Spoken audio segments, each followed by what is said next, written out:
Hi everyone, welcome back to the channel. I'm really happy to be here because I'm going to be showing a tutorial on how I go from my kinky 4B Fossy hair to installing clip-ins into my hair. I recently discovered this hairstyle from Miss Naturally Mary's channel. She's one of my favorite YouTubers, and she did a tutorial on how to install these clip-ins, and I was a little unsure how it was going to go, but I gave it a shot and I figured someone might need to know. And if you don't like spending time doing your natural hair, you're welcome.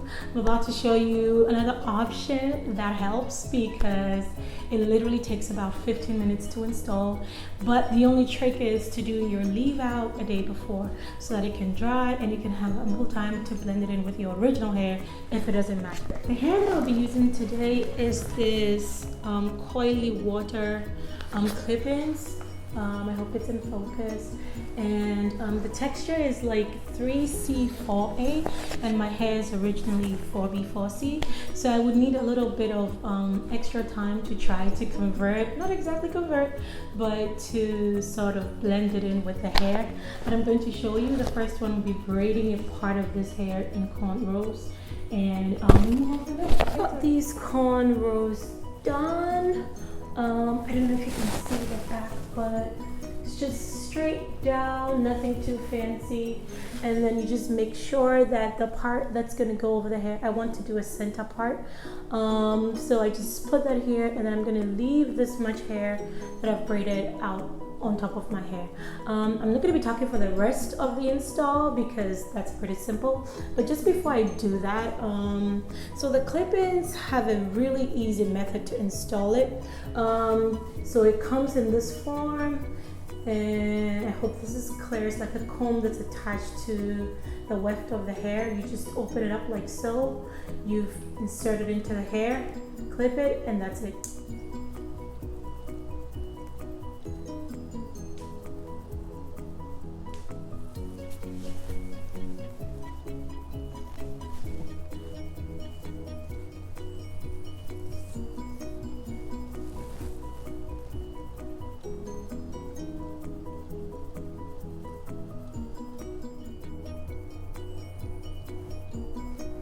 So after you put in all your clip-ins, your hair is probably not going to be even, but I've basically unraveled the leave out, which is the part of the hair that belongs to me, which is going to go over the extensions. Just shape this because I kind of like that heart shape that kind of looks like real natural hair. So we're going to go and then just, you know, fluff this out, comb this out. So here we are. I kind of went back and cut out more of the hair. Still trying to get that heart shape that makes it look as natural as possible, and I always fluff it out to make sure that anything that's hitting in there comes out before I go back and trim. But I think this looks just about right. Not too long because I'm not trying to wear it too long. Technically no, but now we're gonna take this out, and now we're going to go back and part real hair, and just like so. This is gonna go over the extensions. Even without defining it, it starts to blend in well, but it still needs to moisturize because in this state it's dry, so it doesn't really look you can clearly tell that these are two different textures. It's like, where did this one come from? But yeah, basically I'm gonna show you how I do this definition, and then tomorrow morning we'll come back and do the big review to see how our hair blends in with this 3C 4A texture.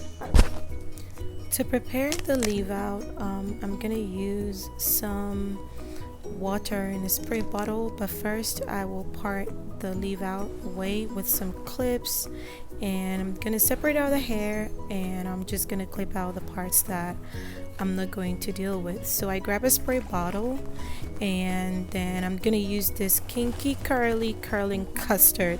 It's quite a mouthful. And then this Hawaiian Ginger from Mayo Organics, and these are the ones I'm gonna use to define the curls. Spray some water onto your hair, the leave out that you're about to do.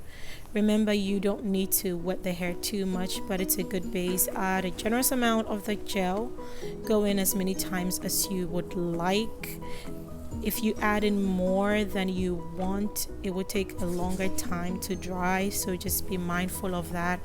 I put in a generous amount and just start to finger detangle.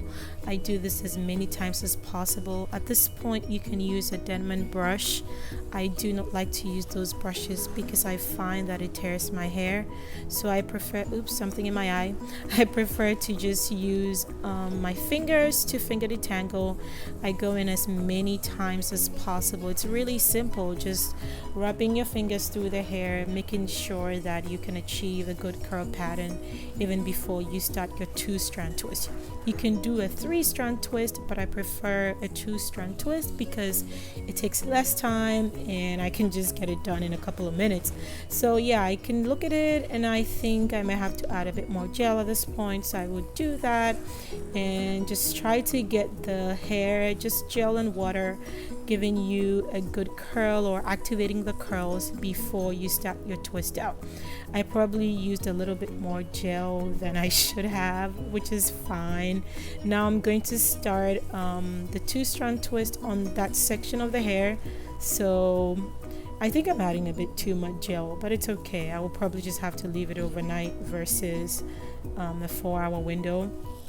I do this as many times as possible, and then I'm going to start doing a 2-strand twist, another 3-strand twist.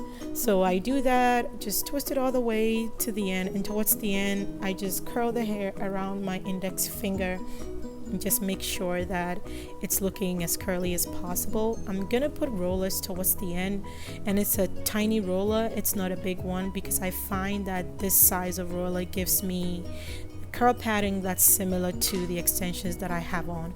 If you use a bigger one, you might not have it blending in and making it look seamless, and that's kind of what we're going for. We want the hair to look as close to the extensions as possible, as natural as possible. I went ahead and used some Got to Be Good gel also to help just to define the hair. So it's all very wet right now because of using water and the gel. We're gonna let the hair dry. Overnight will be best, but in a couple of hours I'll be back to show you the reveal. So the next morning, I'm ready to unravel the twist that I did the day before. I just gently start to remove the rollers from the ends, and I just unravel that.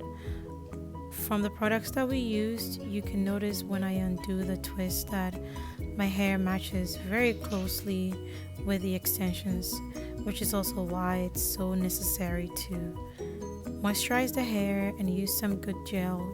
Not too much gel, even though I went overboard a bit, which is why I had to wait overnight instead of a couple of hours for the twist to dry. So I'll go ahead and unravel all the twist from before, and I will try and be gentle, removing them slowly from the roots all the way to the end. Take care not to do too much so that you don't lose your hair in the process as a result of the unraveling. So I do this till I know that everything is out, and I do the same on the other side of the hair.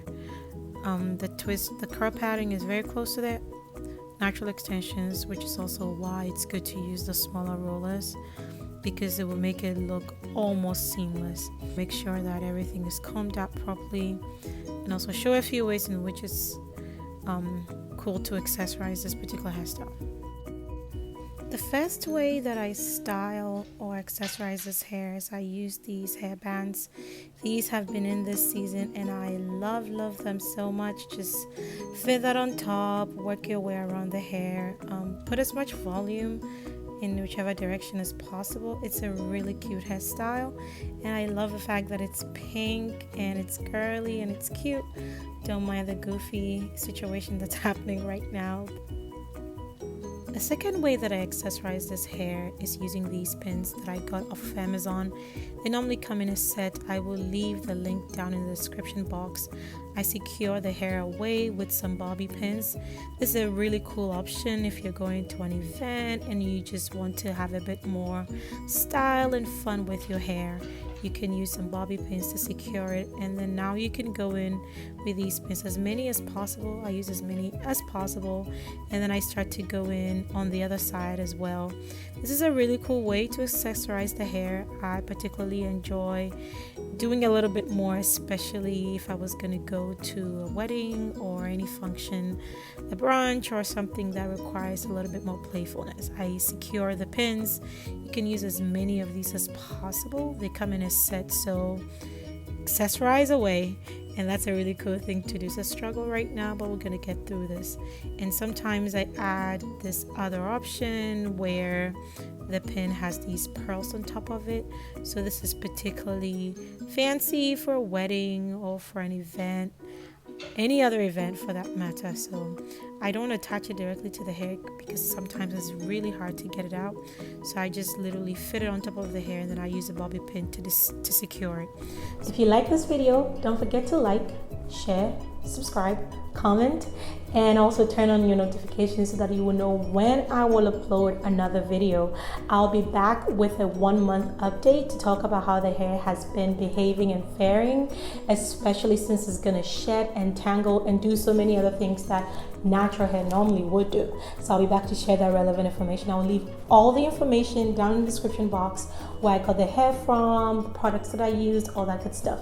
Also check out Miss Naturally Mary's channel. She's an amazing YouTuber and she does some really fun and cool videos. Thank you to my friend Joke. Thank you for helping me braid my cornrows. You're an amazing girl and I really appreciate you. I love you, just love you more. Bye.